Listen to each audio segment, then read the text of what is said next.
Hi friends, இப்போ நம்ம வந்து உளுந்தங்களி பார்க்க போகிறோங்க. உளுந்தங்களி வந்து 2.5 மாதத்துக்கு வந்து கிட்டத்தட்ட கெடாதுங்க. இதுக்கு தேவையான பொருட்கள் பார்த்துக்கலாங்க. இப்போ வந்து உளுந்த மாவு 1 கிலோ, அடுத்தது வந்து இது வந்து 1/2 லிட்டர் தண்ணி ஊற்றி அந்த கருப்பட்டி வந்து 3 கிலோ எடுத்திருக்கேன். இதை வந்து பாகு காய்ச்சி வச்சுருக்கேன், ரெட்டை பாகு வச்சு காய்ச்சி வச்சுருக்கேன். அடுத்தது நல்லெண்ணெய் வந்து 1.25 லிட்ரு, தண்ணி 1 லிட்ரு, மொத்தம் 1.5 லிட்ரு தேவை.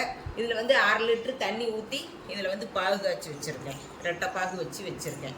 ஏன்னா அப்போ தான் இந்த பாகு காய்ச்சும் போது தான் கெடாது. இது கிட்டத்தட்ட 2 மாதத்துக்கு மேலே வரும் இந்த உளுந்தங்களி, அதுக்காக பாகு காய்ச்சி வச்சுருக்குது. ஏலக்காய் வந்து இது வந்து ஒரு 25 ஏலக்காய் பாத்திரம் வச்சு இப்போ ஸ்டார்ட் பண்ணியிருக்கோங்க. 1 லிட்ரு தண்ணி ஊற்றிருக்கோம், பாயில் ஆகிட்டுருக்கு. பாயில் ஆனோன்னு இப்போ வந்து பாதி எண்ணெயை ஊற்ற போகிறோங்க.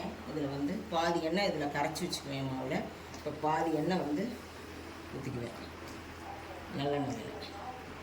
நல்லா அப்படி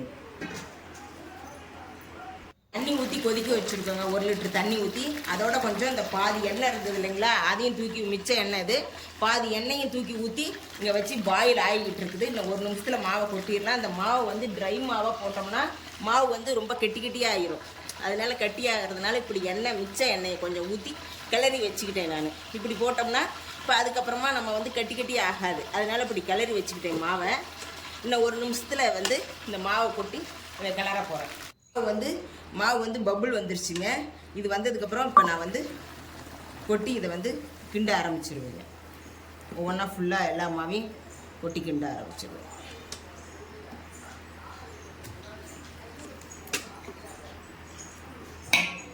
இப்போ ஆஃப் பண்ணிடுங்க. ஆஃப் பண்ணிவிட்டு இப்போ வந்து நான் வந்து இப்போ 5 மினிட்ஸ் மூடி வச்சு 5 மினிட்ஸ் ஆனதுக்கப்புறம் இப்போ நான் வந்து கிண்டுறேங்க.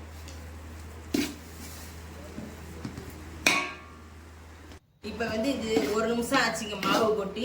1 நிமிஷத்தில் இவ்வளோ நேரம் வந்திருக்கு. இப்போ ஃப்ளேம் வந்து சிம் ஃப்ளேமில் தான் நான் வச்சுருக்கிறேன்.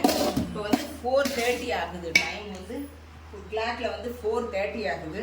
இதிலேருந்து 1/2 ஹவருக்கு மேலே தாங்க ஆகும். நான் வந்து மூடி வைக்க போகிறேன் ஒரு 5 நிமிஷம். மாவு வந்து இங்கே பாருங்க, இப்படி ஒட்டாமல் இருக்கும். கரண்டியில் வந்து ஒட்டக்கூடாது. அது இல்லாமல் இப்படி செக் பண்ணி பார்த்தாலும் நல்லா வெந்திருக்கிறது தெரியும் வந்து. இப்போ வந்து இது வந்து நான் ஏற்கனவே காமிச்சிருக்கேன், 2 இந்த பதம் வந்து இருக்குது அப்படின்னு சொல்லிட்டு, கம்பி பதம். தூக்கி ஊற்ற போகிறேன்.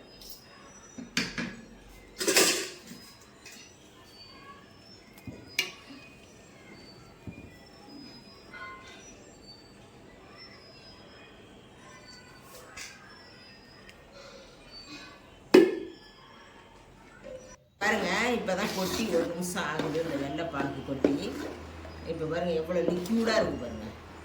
இன்னும் ஒரு 3/4 மணி நேரம் கழித்து பார்த்தோம்னா எப்படி இருக்குன்னு பாருங்க, எவ்வளோ கெட்டியாக வருது.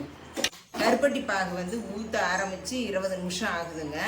அது ஃப்ளேம் வந்து நான் வந்து சிம் ஃப்ளேமில் தான் வச்சுருக்கிறேன். இந்த ஃப்ளேமில் தான் நான் வச்சுருக்கிறேன். அது இதுக்கப்புறம் பாருங்களேன், எண்ணெய் கூட நான் இன்னும் ஊற்ற ஆரம்பிக்கல.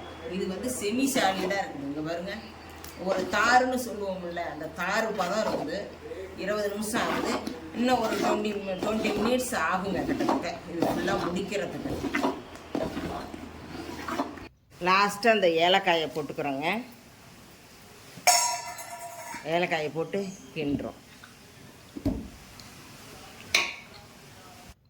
லாஸ்ட்டு ஸ்டேஜ் வந்துருச்சுங்க. இனிமேல் இறக்குறோம், அவ்வளோதான். இது ஃபுல்லாக வந்து இப்போ ஆறுனதுக்கப்புறம் ஒரு 1 ஹவர் கழித்து ஆறிடும். இதுதான் பதம். பாருங்கள், போட்டால் கூட வராது. வந்து இந்த பதத்துக்கு எடுத்து வச்சிடும். ஆறுனதுக்கப்புறம் இன்னும் கொஞ்சம் நல்லா கெட்டியாகிடும். ஓகேங்களா? இதுதான் வந்து எண்ணெய் வேணால் கூட இன்னும் 1/4 லிட்ரு ஊற்றிக்கலாம். எங்களுக்கு எண்ணெய் போதும் அப்படின்ட்டு 1.25 ஊற்றணும். இன்னும் 1/4 லிட்ரு கூட எண்ணெய் ஊற்றிக்கலாம். 1/2 லிட்ரு 1.5 கூட ஊற்றிக்கலாம். நல்லாயிருக்கும். எண்ணெய் வேணுங்கிறவங்க ஊற்றிக்கலாம். எங்களுக்கு இந்த எண்ணெய் போதும்ன்ட்டு விட்டுட்டோம். ரொம்ப எண்ணெய் இருந்தாலும் டேஸ்ட்டு ஒரு மாதிரி இருக்கும். இதே நல்லா இருக்குது, டேஸ்ட்டாக இருக்குது.